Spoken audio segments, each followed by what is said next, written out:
जय श्री राम। मार्कंडेय पुराण की जय। तृतीय अध्याय। सेनापतियों सहित महिषासुर का वध। जगदम्बा के श्री अंगों की कांति उदय काल के सहस्रों सूर्यों के समान है। वह लाल रंग की रेशमी साड़ी पहने हुए हैं। उनके गले में मुंडमाला शोभा पा रही है। दोनों स्तनों पर रक्त चंदन का लेप लगा है। वह अपने कर कमलों में जल जप मालिका विधा अभय तथा वर्ष मुद्राएं धारण किए हुए हैं। तीन नेत्रों से सुशोभित मुखारविंद की बड़ी शोभा हो रही है। उनके मस्तक पर चंद्रमा के साथ ही रत्नमय मुकुट बधा है तथा वह कमल के आसन पर विराजमान है। ऐसी देवी को मैं भक्ति पूर्वक प्रणाम करता हूँ। ऋषि कहते हैं, दैत्यों की सेना को इस प्रकार तरह तहस नहस होते देख महादैत्य सेनापति त्रिशूर क्रोध में भरकर अंबिका देवी से युद्ध करने को आगे बढ़ा। वह असुर रणभूमि में देवी के ऊपर इस प्रकार बाणों की वर्षा करने लगा जैसे बादल मेरुगिरी के शिखर पर पानी की धार बरसा रहा हो। तब देवी ने अपने बाणों से उसके बाण समूह को अनायास ही काटकर उसके घोड़ों और साथियों को भी मार डाला। साथ ही उसके धनुष तथा अत्यंत ऊंची ध्वजा को भी तत्काल काट गिराया। धनुष कट जाने पर उसके अंगों को अपने बाणों से बीट डाला। धनुष रथ घोड़े और सारथी के नष्ट हो जाने पर वह असुर ढाल और तलवार लेकर देवी की ओर दौड़ा। उसने तीखी धार वाली तलवार से सिंह का के मस्तक पर चोट करके देवी की भी बाई भुजा में बड़े वेग से प्रहार किया। राजन, देवी की वहां पर पहुंचते ही वह तलवार टूट गई। फिर तो क्रोध से लाल आंखें करके उस राक्षस ने शूल हाथ में लिया और उसे उस महादैत्य ने भगवती भद्रकाली के ऊपर चलाया। वह शूल आकाश से गिरते हुए सूर्यमंडल की भांति अपने तेज से प्रज्वलित हो उठा। उस शूल को अपनी ओर आते देख देवी ने भी शूल का प्रहार किया। उससे राक्षस के शूल के सैकड़ों टुकड़े हो गए। साथ ही महादैत्य चशूर की भी धज्जियां उड़ गई। वह प्राणों से हाथ धो बैठा। महिषासुर के सेनापति उस महापराक्रमी त्रिशूर के मारे जाने पर देवताओं को पीड़ा देने वाला चामर हाथी पर चढ़ आया।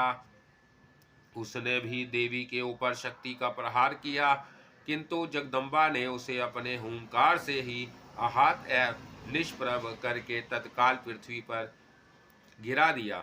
शक्ति को टूटकर गिरी हुई देख चामर को बड़ा क्रोध हुआ।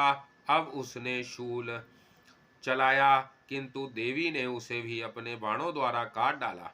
इतने में ही देवी का सिंह उछलकर हाथी के मस्तक पर चढ़ बैठा और उस दैत्य के साथ खूब जोर लगाकर बहु युद्ध करने लगा। वह दोनों लड़ते लड़ते हाथी से पृथ्वी पर आ गए और अत्यंत क्रोध में भरकर एक दूसरे पर बड़े भयंकर प्रहार करते हुए लड़ने लगे।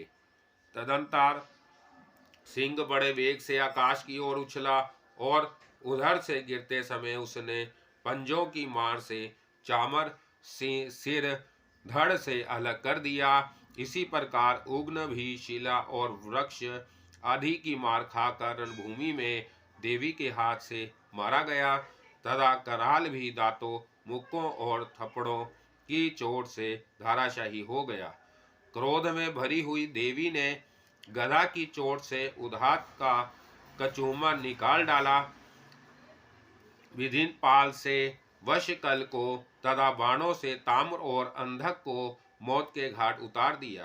तीन नेत्रों वाली परमेश्वरी ने त्रिशूल से उग्रास्य, उग्रवीर तथा महाहनु नामक दैत्यों को मार डाला। तलवार की चोट से विडाल के मस्तक को धड़ से काट गिराया। दुर्धर और दुर्मुख इन दोनों को भी अपने बाणों से यमलोक भेज दिया। इस प्रकार अपनी सेना का संहार होता देख महिषासुर ने भैंसे का रूप धारण करके देवी के गणों को त्रास देना आरंभ किया। किन्हीं को थुथुन से मारकर, किन्हीं के ऊपर खुरों का प्रहार करके, किन्हीं किन्हीं को पूंछ से चोट पहुंचाकर, कुछ को सींगों से विदीर्ण करके, कुछ गणों को वेग से, किन्हीं को सिंहनाद से, कुछ को चक्कर देकर और कितनों को निश्वा वायु के झोंकों से धाराशाही कर दिया। इस प्रकार गणों की सेना को गिराकर वह असुर महादेवी के सिंह को मारने के लिए झपटा। इससे जगदम्बा को बड़ा क्रोध हुआ। उधर महापराक्रमी महिषासुर भी क्रोध में भरकर धरती को खुरों से खोदने लगा तथा अपने सींगों से ऊंचे ऊंचे पर्वतों को उठाकर फेंकने और गरजने लगा। उसके वेग से चक्कर देने के कारण पृथ्वी शुद्ध होकर फटने लगी। उसकी पूंछ से टकराकर समुद्र सब ओर से धरती को डुबोने लगा। हिलते हुए सींगों के आघात से विदीर्ण होकर बादलों के टुकड़े टुकड़े हो गए। उसके श्वास की प्रचंड वायु के वेग से उड़े हुए सैकड़ों पर्वत आकाश से गिरने लगे। इस प्रकार क्रोध में भरे हुए उस महादैत्य को अपनी ओर आते देख चंडिका ने उसका वध करने के लिए महान क्रोध किया। उन्होंने पाश फेंककर उस महान असुर को बांध लिया। उस महासंग्राम में बंध जाने पर उसने भैंसे का रूप त्याग दिया और तत्काल सिंह के रूप में प्रकट हो गया। उस अवस्था में जगदम्बा जो ही उसका मस्तक काटने को उद्यत हुई, त्यों ही वह खगधारी पुरुष के रूप में दिखाई देने लगा। तब देवी ने तुरंत ही बाणों की वर्षा करके ढाल और तलवार के साथ उस पुरुष को बीध डाला। इतने में ही वह महान गजराज के रूप में परिणत हो गया तथा अपनी सूंड से देवी के विशाल सिंह को खींचने और गरजने लगा। खींचते समय देवी ने तलवार से उसकी सूंड काट डाली। तब उस महादैत्य ने पुनः भैंसे का शरीर धारण कर लिया और पहले की ही भांति चराचर प्राणियों सहित तीनों लोगों को व्याकुल करने लगा। तब क्रोध में भरी हुई जगन माता चंडिका का बारंबार उत्तम मधु का पान करने और लाल आंखें करके हंसने लगी। उधर वह बल और पराक्रम के मद से उन्मत्त हुआ राक्षस अपने सींगों से चंडी के ऊपर पर्वतों को फेंकने लगा और डकारने लगा। उस समय देवी अपने बाणों के समूहों से उसके फेंके हुए पर्वतों को चूर्ण करती हुई बोली। बोलते समय उनका मुख मधु के मद से लाल हो रहा था और वाणी लड़खड़ा रही थी। देवी ने कहा, ओ मूढ़, मैं जब तक मधु पीती हूँ तब तक तू क्षण भर के लिए खूब गरज ले। मेरे हाथ से यही तेरी मृत्यु हो जाने पर अब शीघ्र ही देवता भी गर्जना करेंगे। उछली और उस महादैत्य के ऊपर चढ़ गई। फिर अपने पैर से उसे दबाकर उन्होंने शूल से उसके कंठ में आघात किया। अभी आधे शरीर से ही वह बाहर निकलने पाया था कि देवी ने अपने प्रभाव से उसे रोक दिया। आधा निकला होने पर भी वह महादैत्य देवी से युद्ध करने लगा। तब देवी बहुत बड़ी तलवार से उसका मस्तक काट गिराया। फिर तो हाहाकार करती हुई दैत्यों की सारी सेना भाग गई तथा संपूर्ण देवता अत्यंत प्रसन्न हो गए। देवताओं ने दिव्य महर्षियों के साथ दुर्गा देवी का स्तवन किया। गंधर्व राज गान करने लगे तथा अप्सराएं नृत्य करने लगी। इस प्रकार श्री मार्कंडे पुराण में सवर्णिक मनवंतर की कथा के अंतर्गत देवी महत्वमय में महिषासुर वध नामक तीसरा अध्याय पूरा हुआ। बोलो दुर्गा माता की जय, रामचंद्र भगवान की जय, मार्कंडे पुराण की जय। जय श्री राम। मार्कंडे पुराण की जय। द्वितीयोध्याय देवताओं के तेज से देवी का प्रादुर्भाव और महिषासुर की सेना का वध। ओम मध्यम चरित्र के विष्णु ऋषि महालक्ष्मी देवता उष्णीक छंद शकांभरी शक्ति दुर्गा बीज वायु तत्व और यजुर्वेद स्वरूप है। श्री महालक्ष्मी की प्रसन्नता के लिए मध्यम चरित्र के पाठ में इसका विनियोग है। मैं कमल के आसन पर बैठी हुई महिषासुर मर्दिनी भगवती महालक्ष्मी का भजन करता हूँ, जो अपने हाथों में अक्षमाला, फरसा, गदा, बाण, व्रज, पाद, धनुष, पुनिड का दंड, शक्ति, खग, ढाल, शंख, घंटा, मधुपात्र, शूल, पाश और चक्र धारण करती है तथा जिनके श्री विग्रह की कांति मूंगे के समान लाल है। ऋषि कहते हैं, पूर्व काल में देवताओं और असुरों में पूरे 100 वर्षों तक घोर संग्राम हुआ था। उसमें असुरों का स्वामी महिषासुर था और देवताओं के नायक इंद्र थे। उस युद्ध में देवताओं की सेना महाबली असुरों में परास्त हो गई। संपूर्ण देवताओं को जीतकर महिषासुर इंद्र बन बैठा। तब पराजित देवता प्रजापति ब्रह्मा जी को आगे करके उस स्थान पर गए जहां भगवान शंकर और विष्णु विराजमान थे। देवताओं ने महिषासुर के पराक्रम तथा अपनी पराजय का यथावत वृत्तांत उन दोनों देवेश्वरों से विस्तार पूर्वक कह सुनाया। बोले, भगवान महिषासुर सूर्य, इंद्र, अग्नि, वायु, चंद्रमा, यम, वरुण तथा अन्य देवताओं के भी अधिकार छीनकर स्वयं ही सबका अधिष्ठा बना बैठा है। उस दुरात्मा महिष ने समस्त देवताओं को स्वर्ग से निकाल दिया है। अब वह मनुष्यों की भांति पृथ्वी पर विचरते हैं। दैत्यों की यह सारी करतूत हमने आप लोगों से कह सुनाई। अब हम आपकी ही शरण में आए हैं, उसके वध का कोई उपाय सोचिए। इस प्रकार देवताओं के वचन सुनकर भगवान विष्णु और शिव ने दैत्यों पर बड़ा क्रोध किया।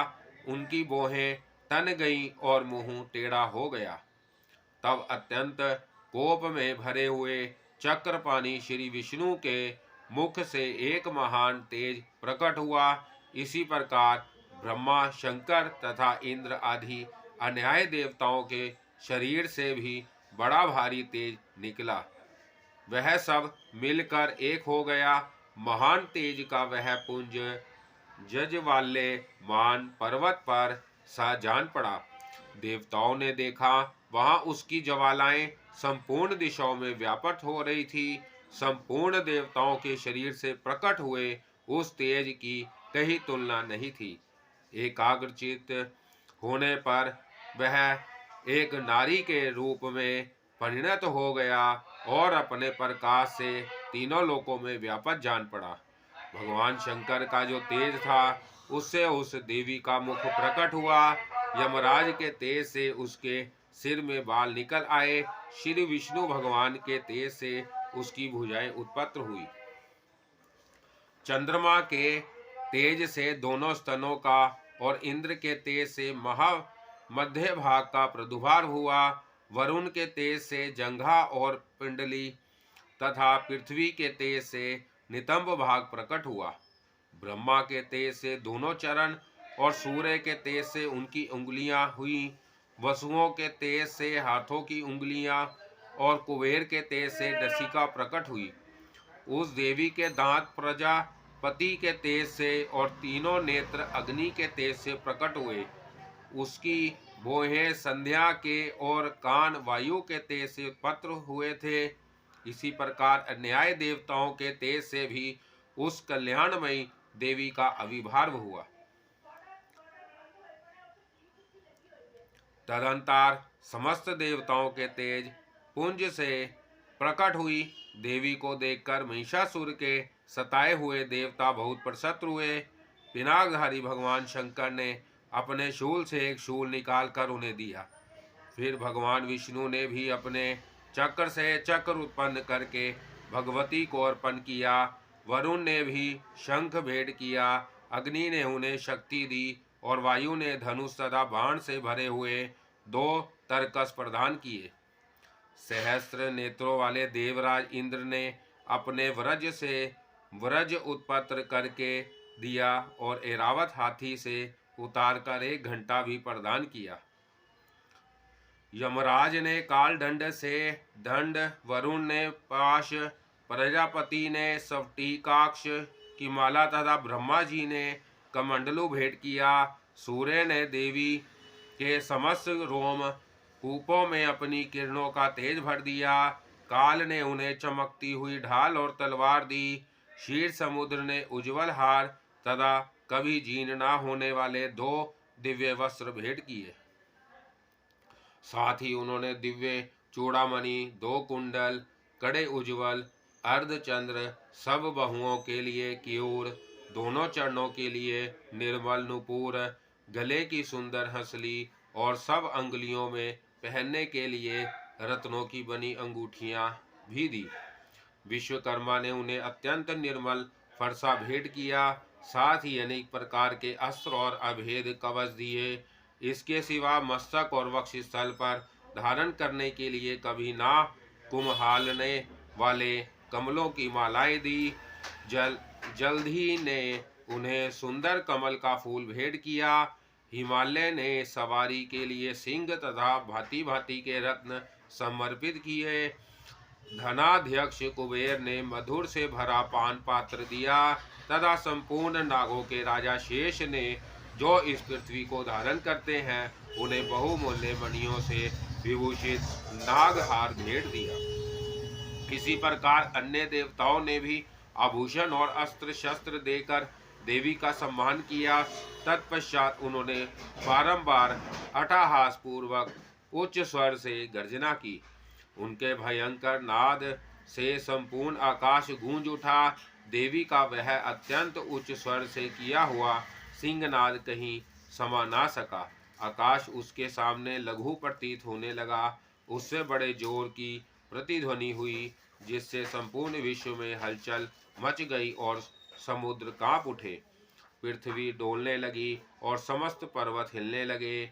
उस समय देवताओं ने अत्यंत प्रसत्र के साथ हिंसवाहिनी भवानी से कहा, देवी तुम्हारी जय हो। साथ ही महर्षियों ने भक्ति भाव से विनम्र होकर उनका स्तवन किया। संपूर्ण त्रिलोकी को शोभग्रस्त देख दैत्यगण अपनी समस्त सेना को कवच आदि से सुसज्जित कर हाथों में हथियार ले सहसा उठकर खड़े हो गए। उस समय महिषासुर ने बड़े क्रोध में आकर कहा, यह क्या हो रहा है। फिर वह संपूर्ण असुरों से घिरकर उस सिंहनाद की ओर लक्ष्य करके दौड़ा और आगे पहुंचकर उसने देवी को देखा, जो अपनी प्रभा से तीनों लोकों को प्रकाशित कर रही थी। उनके चरणों के भार से पृथ्वी दबी जा रही थी। माथे के मुकुट से आकाश में रेखा सी खींच रही थी तथा वह अपने धनुष की टंकार से सातों पतालों को शुद्ध किए देती थी। देवी अपनी हजारों भुजाओं से संपूर्ण दिशाओं को आच्छादित करके खड़ी थी। तदंतर उनके साथ दैत्यों का युद्ध छिड़ गया। नाना प्रकार के अस्त्र शस्त्रों के प्रहार से संपूर्ण असुर महिषासुर का सेना नायक था। वह देवी के साथ युद्ध करने लगा। अन्य दैत्यों की चतुरंगनी सेना साथ लेकर चामर भी लड़ने लगा। 60,000 रथियों के साथ आकर उद्रग्न नामक महादैत्य ने लोहा लिया। 1 करोड़ रथियों को साथ लेकर महाहनु नामक दैत्य युद्ध करने लगा, जिसके रोए तलवार के समान तीखे थे। वह असीलोमा नाम का महादैत्य 5 करोड़ रथी सैनिकों सहित युद्ध में आ डटा। 60 लाख रथियों से घिरा हुआ बशकल नामक दैत्य भी उस युद्ध भूमि में लड़ने लगा। परिवारित नामक राक्षस हाथी सवार और घुड़सवारों के अनेक दलों तथा 1 करोड़ रथियों की सेना लेकर युद्ध करने लगा। विडाल नामक दैत्य 5 अरब रथियों से घिर कर लोहा लेने लगा। इनके अतिरिक्त और भी हजारों महादैत्य रथ, हाथी और घोड़ों की सेना साथ लेकर वहां देवी के साथ युद्ध करने लगे। स्वयं महिषासुर उस रणभूमि में कोटि कोटि सहस्त्र रथ, हाथी और घोड़ों की सेना से घिरा हुआ खड़ा था। वह दैत्य देवी के साथ तोमर, विनित पात, शक्ति, मूसल, खग, परशु और पटीश आदि अस्त्र शस्त्रों का प्रहार करते हुए युद्ध कर रहे थे। कुछ दैत्यों ने उन पर शक्ति का प्रहार किया, कुछ लोगों ने पाश फेंके तथा कुछ दूसरे दैत्यों ने खग प्रहार करके देवी को मार डालने का उद्योग किया। देवी ने भी क्रोध में भरकर खेल खेल में ही अपने अस्त्र शस्त्रों की वर्षा करके दैत्यों से वह समस्त अस्त्र शस्त्र काट डाले। उनके मुख पर परिश्रम या थकावट का रंच मात्र भी चिन्ह नहीं था। देवता और ऋषि उनकी स्तुति करते थे और वह भगवती परमेश्वरी दैत्यों के शरीरों पर अस्त्र शस्त्रों की वर्षा करती रही। देवी का वाहन वह सिंह भी क्रोध में भरकर गर्दन के बालों को हिलाता हुआ असुरों की सेना में इस प्रकार विचरने लगा, मानो वनों में दावानल फैल रहा हो। रणभूमि में दैत्यों के साथ युद्ध करती हुई अंबिका देवी ने जितने निश्वास छोड़े, वह सभी तत्काल सैकड़ों हजारों गणों के रूप में प्रकट हो गए और परशु, विनिर्पाल, खग तथा पटीश आदि अस्त्रों द्वारा असुरों का सामना करने लगे। देवी की शक्ति से बड़े हुए वह गण असुरों का नाश करते हुए नगाड़ा और शंख आदि बाजे बजने लगे। उस संग्राम महोत्सव में कितने ही गण मुदल बजा रहे थे। तदंतर देवी ने त्रिशूल से, गदा से, शक्ति की वर्षा से और खग आदि से सैकड़ों महादैत्यों का संहार कर डाला। कितनों को घंटे के भयंकर नाद से मूर्छित करके मार गिराया। बहुतेरे दैत्यों को पास से बांधकर धरती पर घसीटा। कितने ही दैत्य उनकी तीखी तलवार की मार से दो दो टुकड़े हो गए।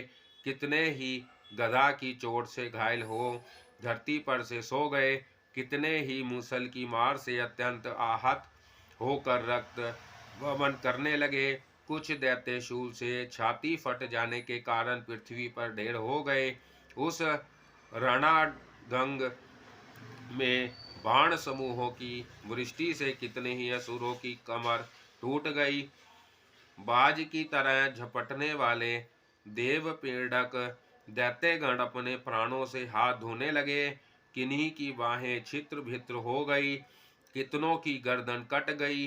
कितने ही दैत्यों के मस्तक कट कट कर गिरने लगे। कुछ लोगों के शरीर मध्य भाग में ही विदीर्ण हो गए। कितने ही महादैत्य जांघें कट जाने से पृथ्वी पर गिर पड़े। कितनों को ही देवी ने एक बाह, एक पैर और एक नेत्र वाले करके दो टुकड़ों से चीर डाला। कितने ही दैत्य मस्तक कट जाने पर भी गिरकर फिर उठ जाते और केवल धड़के ही रूप में अच्छे अच्छे हथियार हाथ में ले देवी के साथ युद्ध करने लगते थे। दूसरे कबंद युद्ध के बाजों की लय पर नाचते थे। कितने ही बिना सिर के धड़ हाथों में खग, शक्ति और ऋषि लिए दौड़ते थे। सदा दूसरे दूसरे महादैत्य ठहरो ठहरो यह कहते हुए देवी को युद्ध के लिए ललकारते थे। जहाँ वह घोर संग्राम हुआ था, वहाँ की धरती देवी के गिराए हुए रथ, हाथी, घोड़े और असुरों की लाशों से ऐसी पट गई थी कि वहाँ चलना फिरना असंभव हो गया था। दैत्यों की सेना में हाथी, घोड़े और असुरों के शरीरों से इतनी अधिक मात्रा में रक्तपात हुआ था कि थोड़ी ही देर में वहाँ खून की बड़ी बड़ी नदियाँ बहने लगी।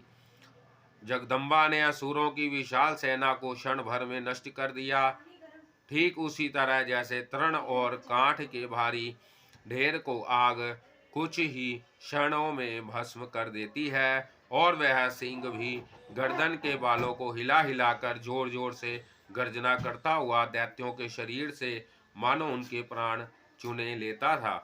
वहां देवी के गणों ने भी उन महादैत्यों के साथ ऐसा युद्ध किया जिससे देवतागण उन पर आकाश से फूल बरसाने लगे और उन सब से बहुत संतुष्ट हुए।